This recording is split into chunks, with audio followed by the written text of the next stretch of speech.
You got 2 different purchases. Okay. If you have them, I'm out of here. That's how quick it is. Yeah. I'm with ATF. You don't need to see my lottery tickets.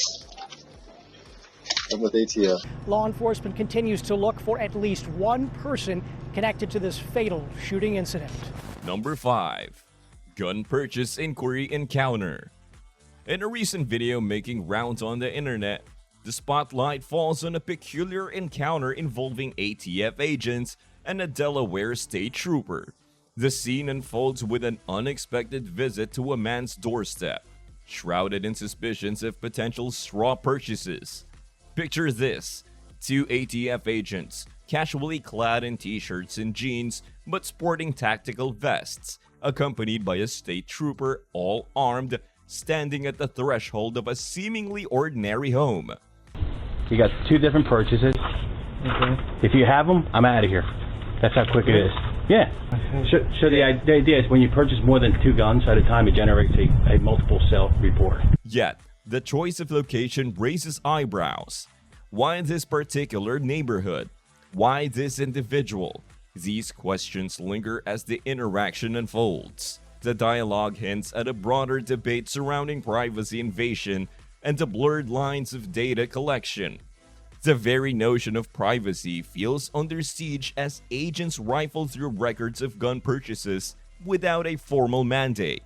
It's a stark reminder of the power dynamics at play when law enforcement knocks on your door. Amidst the polite exchanges, a sense of unease permeates. The man, though compliant, expresses discomfort with the intrusion. Yet, he obliges, displaying 1 rifle out of the 7 under scrutiny.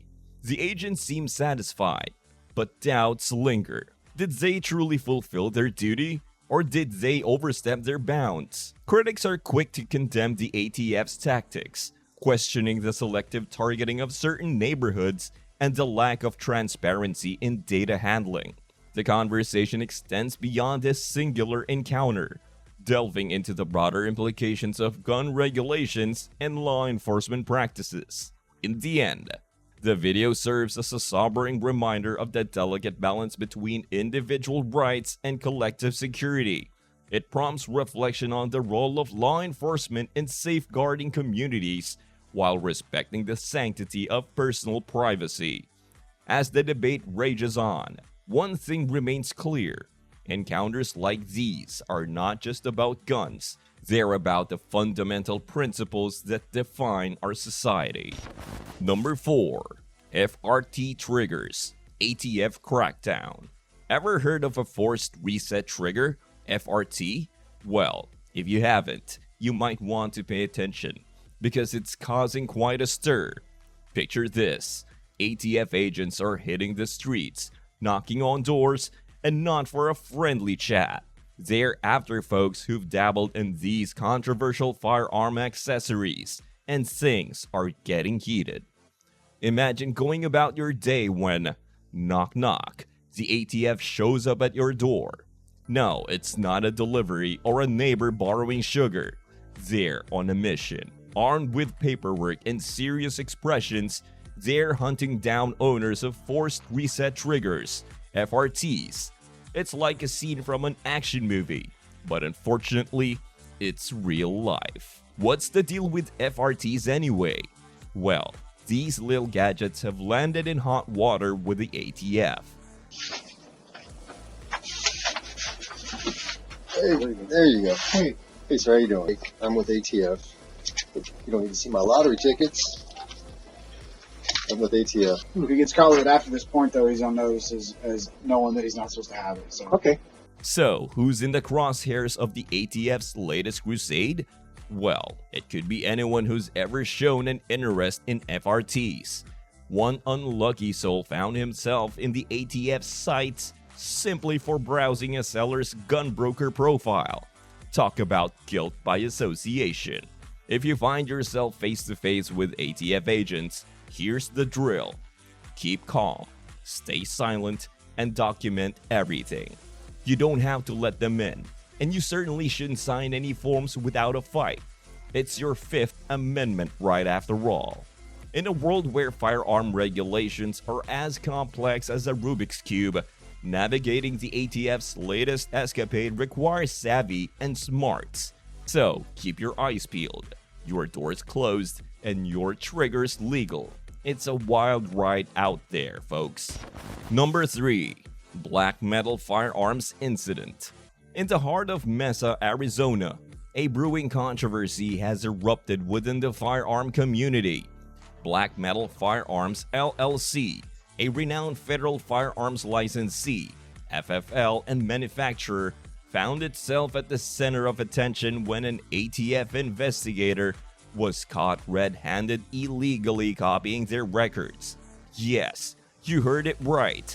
The Bureau of Alcohol, Tobacco, Firearms, and Explosives, ATF, was caught in the act, sparking outrage and raising serious questions about privacy and compliance. The saga began when an industry operations investigator, IOI, from the ATF was captured on video, surreptitiously snapping photos of Black Metal Firearms records with her mobile phone.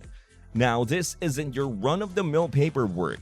We're talking about crucial documents detailing firearm transactions, including make, model, serial number, buyer's name, and address.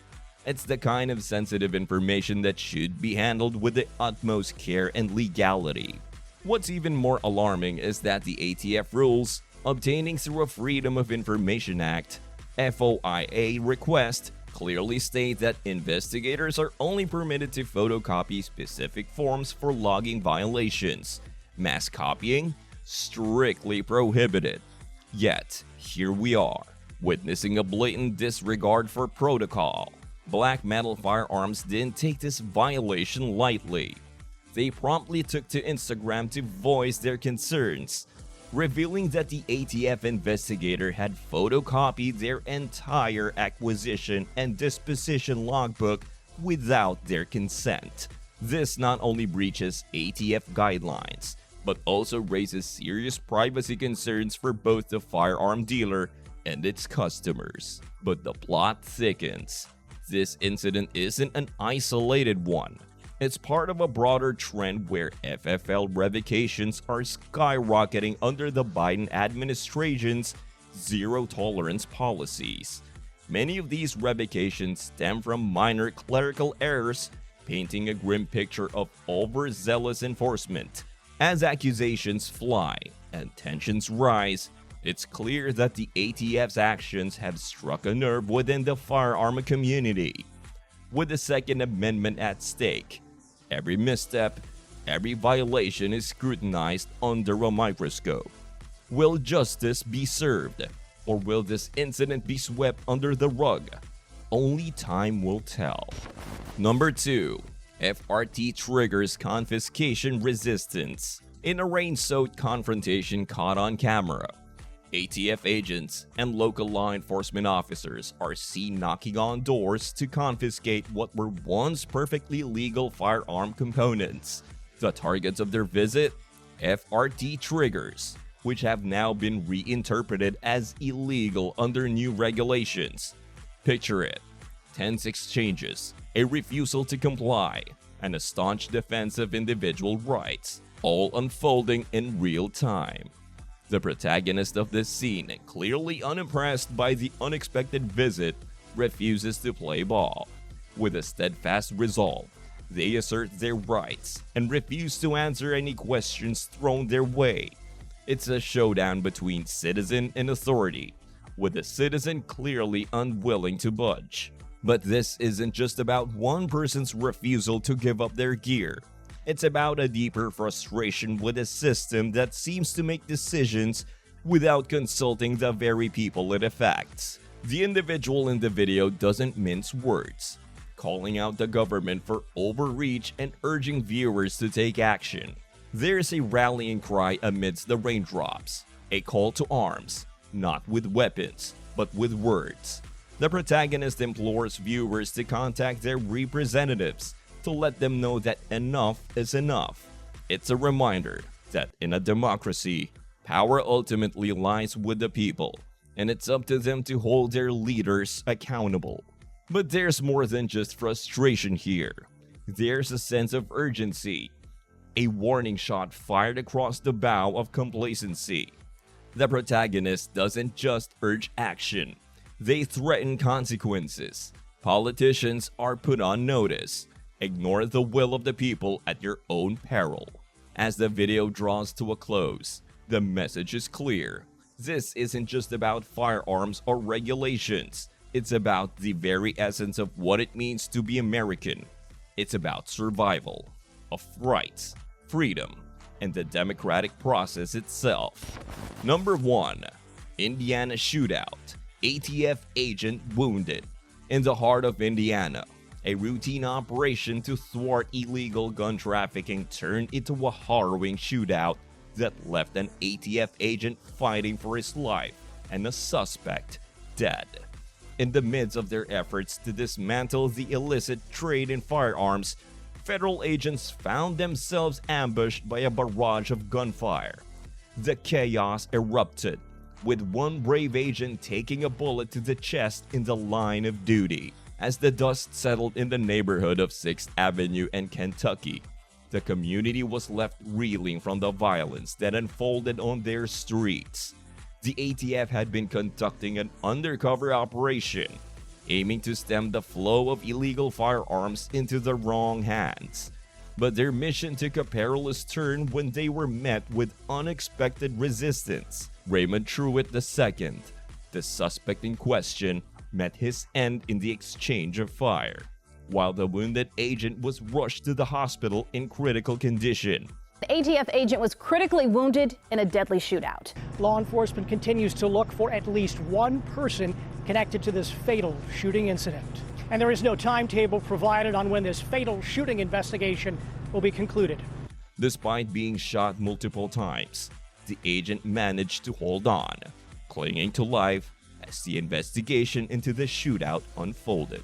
In the aftermath of the confrontation, law enforcement remained vigilant, scouring the area for any leads on additional suspects linked to the violence. The community rallied behind their wounded hero, offering unwavering support to both the injured agent and the law enforcement community as a whole. Yet, amidst the uncertainty and tension that gripped the neighborhood, one thing remained clear.